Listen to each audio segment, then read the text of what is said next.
A pergunta é sobre a questão da perseguição aos cristãos, as portas abertas, segundo o site de Portas Abertas, há pelo menos 250 milhões de cristãos sendo perseguidos no mundo. E a questão é que, mesmo sem ser simplistas, ainda que seja, né? Como pode ser interpretado o texto de Romanos 13:1-7 fora do seu contexto histórico e bíblico? E aqui é uma pergunta que foi direcionada a uma mesa, como a mesa avalia as assertivas exortações ali contidas frente à contemporaneidade brasileira. Primeiro, é uma realidade a questão da perseguição aos cristãos. Então, e com relação à perseguição aos cristãos, independente do que seja, se acontece isso, acontece por um erro do Estado, se for uma perseguição estatal. Se forem cristãos verdadeiros, a própria Bíblia, Paulo especialmente, recomenda que nós não devemos temer, porque nós somos ordeiros. Então, o cristão em si ele é ordeiro e depende e deve, sim, ser alguém que faça o bem para todo o Estado, para toda a civilização. Então, dessa forma, o cristão não deve temer o Estado em hipótese alguma. E se o Estado vem contra o cristão, esse Estado está errado. A questão que é solicitada, né, fora do contexto bíblico, histórico. Então, não existe como interpreta a situação da contemporaneidade brasileira. Então, o cristão não pode estar fora do contexto bíblico. Não tem como fazer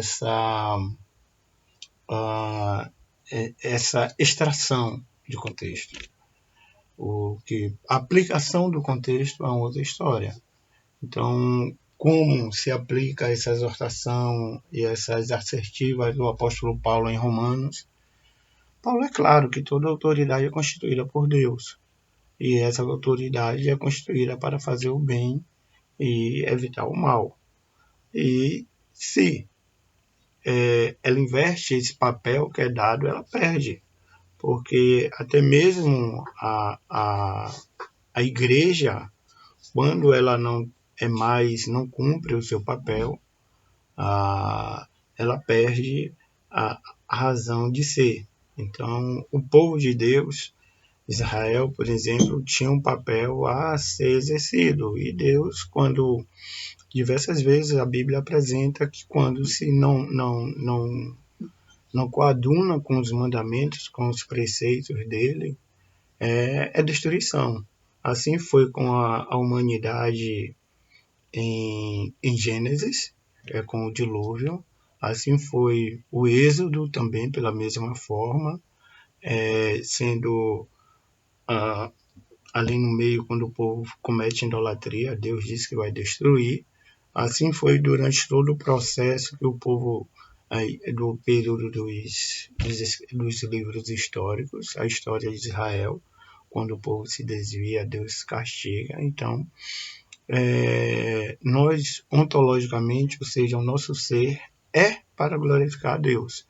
Se não estamos fazendo isso, a questão da funcionalidade, a questão teontológica, ela anula a deontológica. Então, o que é que nós devemos fazer? Servir a Deus, glorificar a Deus. Se não fazemos isso, automaticamente não temos por que continuar vivendo, e no caso do Estado, das instituições, não tem por que continuar existindo. Então, perde a sua razão de ser.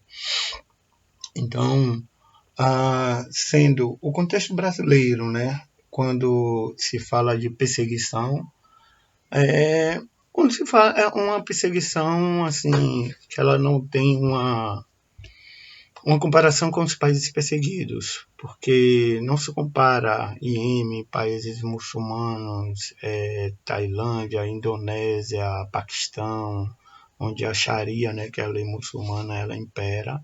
Não se compara ao que alguns querem colocar como perseguição aqui no Brasil.